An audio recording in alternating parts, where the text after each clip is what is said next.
Sensasi persepsi.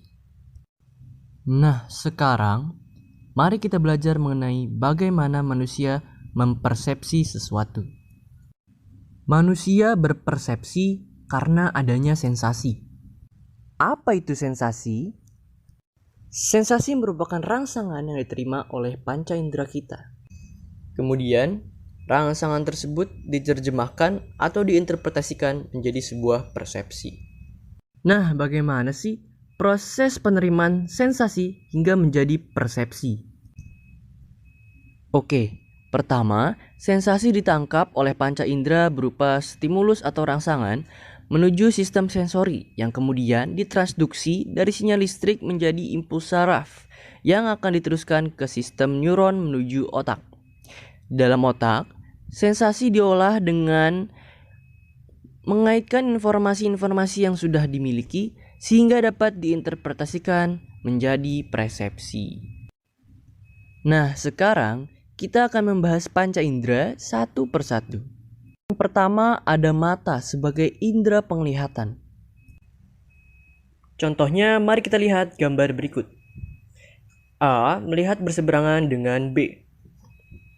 A melihat objek tersebut dengan angka 6. Sedangkan B melihatnya dengan angka 9. Maka dapat disimpulkan bahwa persepsi orang akan berbeda-beda tergantung bagaimana cara seseorang melihatnya. Yang kedua, ada indera pengecap yaitu mulut. Seperti yang sudah kita lihat, ketika beberapa orang makan bakso, ada yang akan merasakan kepedesan, ada juga yang tidak merasa pedas, bahkan menikmatinya. Ini terjadi karena tingkat toleransi rasa pedas setiap orang berbeda-beda dan dapat juga dipengaruhi oleh faktor kebiasaan mengkonsumsi makanan pedas. Selanjutnya, ada hidung sebagai indera penciuman. Coba kita perhatikan pada gambar. Ada yang menyukai bau durian, ada pula yang tidak menyukainya. Yang menyukai bau durian bisa jadi karena dia terbiasa dengan bau durian dan memang menyukainya. Sedangkan yang tidak menyukai bau durian bisa jadi karena dia memang tidak terbiasa dengan baunya, atau dia memiliki pengalaman yang tidak menyenangkan, atau simpel saja dia memang tidak suka rasa durian, sehingga dia tidak menyukai bau durian. Yang keempat, ada kulit sebagai indera peraba.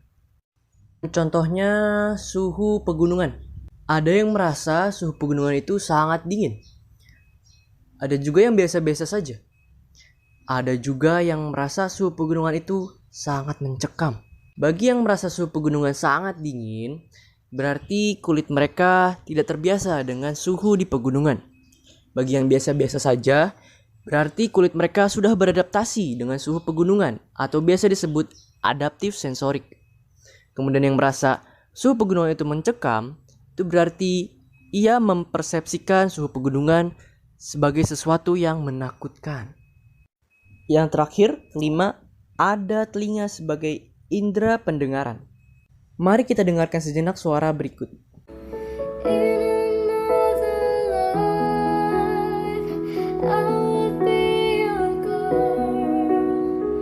Apa yang Anda rasakan?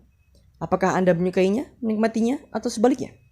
Pada sebagian orang akan menyukai dan menikmatinya karena memang terbiasa mendengar genre musik tersebut dan bahkan menyukainya.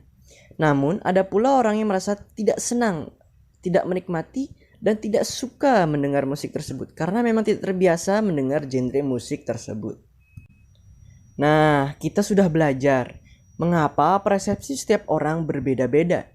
Hal ini terjadi karena sensasi yang diterima oleh panca indera tiap orang berbeda-beda dan tergantung dari pengalaman masa lalunya. Oleh karena itu, kita tidak bisa menyamakan sudut pandang atau persepsi kita dengan orang lain ketika dihadapkan dengan sebuah kejadian. Hai orang-orang yang beriman, jauhilah kebanyakan prasangka buruk, karena sebagian dari prasangka buruk itu dosa. Dan janganlah sebagian kalian mencari-cari keburukan orang dan menggunjing satu sama lain. Adakah seorang di antara kamu yang suka memakan daging saudaranya yang sudah mati? Maka tentulah kalian merasa jijik kepadanya. Dan bertakwalah kepada Allah, sesungguhnya Allah Maha Penerima Taubat lagi Maha Penyayang.